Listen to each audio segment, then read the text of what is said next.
So hello বন্ধুরা, সব কেমন আছো? আশা করি সব ভালো আছো, সুস্থ আছো। দেখো, কিছুদিন আগে আমরা দীঘায় বেড়াতে গেছিলাম। দেখো, আর দীঘা থেকে আমরা একটা জায়গায় বেড়াতে গেছিলাম। ওখানে গেছিলাম, খুব সুন্দর জায়গাটা। আর এখানে একটা মজার বিষয় হয়েছে, তো এখানে দেখো প্রচুর সিঁড়ি। আর এখানে তোমাদের দাদাভাই আমাকে বলছে যে তুমি এখানে উঠতে পারবে না, মানে সিঁড়িগুলো উঠতে পারবে না। আর আমি বলেছি আমি পারবো উঠতে, চলো দেখা যাক উঠতে পারি নাকি। প্রচুর সিঁড়ি আছে, সবাই আস্তে আস্তে উঠছে দেখো। আর আমি খুবই কষ্ট হয়েছিল, একটু কি করব কষ্ট, মানে বেড়াতে যখন গেছি, মানে ভালো আরও কিছু জিনিস দেখার জন্য একটু তো কষ্ট করতেই হবে বলো।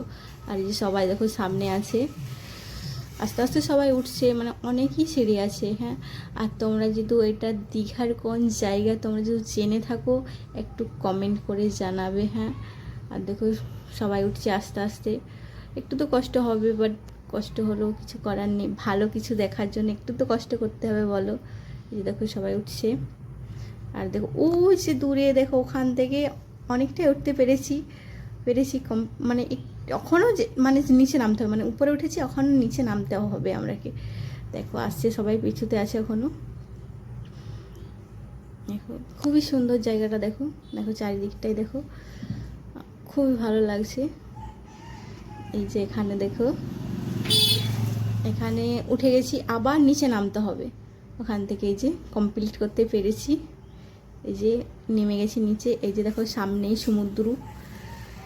এত বিকেলটা ভালো লাগছে, কি বলবো, এত ভালো লাগছে, খুবই সুন্দর লাগছে। দেখো চারিদিকটা দেখো।